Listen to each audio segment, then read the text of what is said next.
शिवाजी महाराज की जय भवानी। छत्रपती धर्मवीर संभाजी महाराज की जय भवानी। माझ्या तमाम लाडक्या बहिणींनो, लाडक्या बहिणी काय शांत आहेत? अरे लाडक्या बहिणीमध्ये जोश, उत्साह, ताकद, प्रेरणा, ऊर्जा तुमची घ्यायला आलोय मी।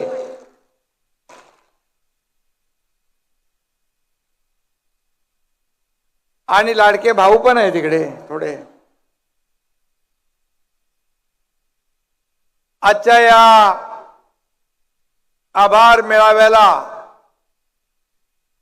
उपस्थित या विभागाचे लोकप्रिय खासदार रवींद्र वायकरजी,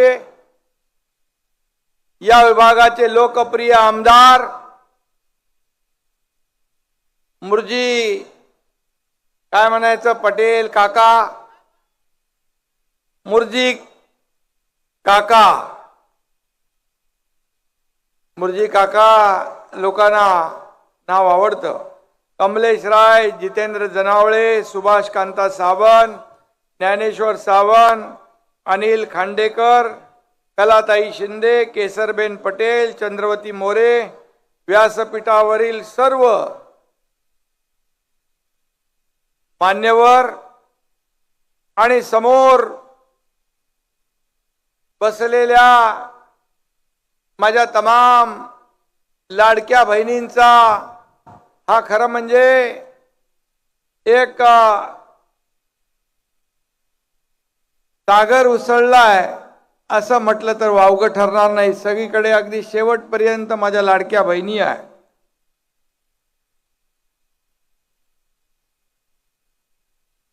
काल प्रयागराजला गेलो होतो आणि गंगा, यमुना, सरस्वती या त्रिवेणी संगमात गेलो। मला पत्रकारांनी विचारलं काय मागितलं, तर मी म्हणालो माझ्या महाराष्ट्रातल्या तमाम माझ्या लाडक्या बहिणींवर अशीच मायेची पाकर ठेव, असाच आशीर्वाद कायम ठेव। या महाराष्ट्रामध्ये मला म्हणाले हे कुठली लाट आहे? मी म्हणालो ही लाट नाही, ही नुसती लाट नाही, माझ्या लाडक्या बहिणींची महालाट आहे। आणि म्हणून या निवडणुकीमध्ये आपण पाहिलं नारी शक्तीचा विजय झाला आणि नारी शक्ती महायुतीच्या मागे उभी राहिली आणि महायुतीला प्रचंड विजय मिळाला। आणि म्हणूनच तसं रवींद्र वायकर म्हणाले की मी म्हणालो होतो निवडणूक झाल्यानंतर गुलाल उधळायला आणि आपले आभार मानायला मी येईन। आणि म्हणून आज मी आपल्या मुर्जी काकाच्या विजया कुठली लाट आहे? मी म्हणालो ही लाट नाही, ही नुसती लाट नाही, माझ्या लाडक्या बहिणींची महालाट आहे। आणि म्हणून या निवडणुकीमध्ये आपण पाहिलं नारी शक्तीचा विजय झाला आणि नारी शक्ती महायुतीच्या मागे उभी राहिली आणि महायुतीला प्रचंड विजय मिळाला। आणि म्हणूनच तसं रवींद्र वायकर म्हणाले की मी म्हणालो होतो निवडणूक झाल्यानंतर गुलाल उधळायला आणि आपले आभार मानायला मी येईन।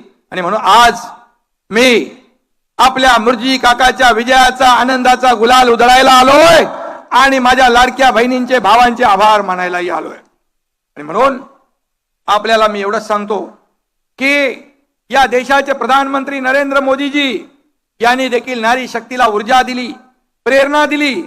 आज असंख्य क्षेत्रात नारी शक्ती वेगवेगळं शिखर गाठते। आज आपल्या देशाच्या राष्ट्रपती द्रौपदी मुर्मू हे भारतीय नारी शक्तीचं एक प्रतीक आहे।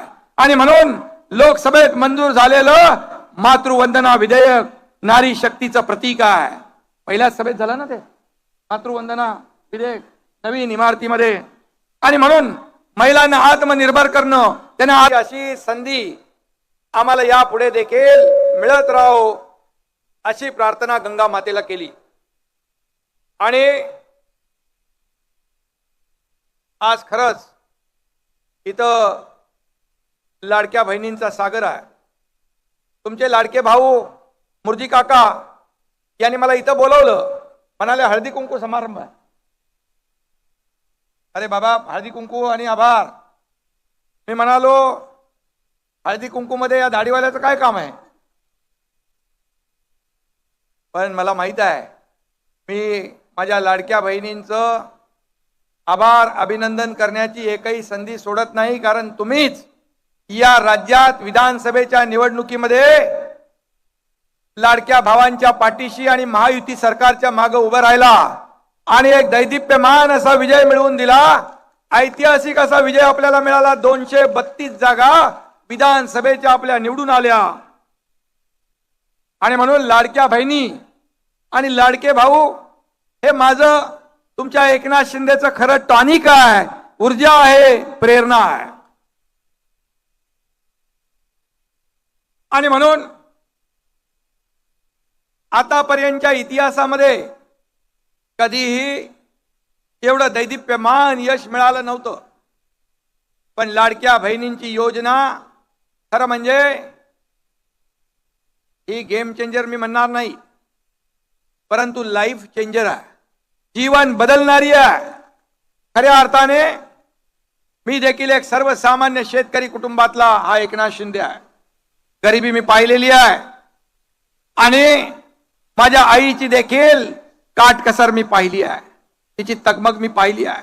आणि जेव्हा मुख्यमंत्री झालो तेव्हा मी देवेंद्रजींना सांगितलं, अजित दादांना सांगितलं की आपण म्हणतो सर्वसामान्य माणसांचं सरकार, मग सर्वसामान्यांच्या जीवनामध्ये बदल, सुखाचे समाधानाचे दिवस आणण्याचं कामही आपलं आहे.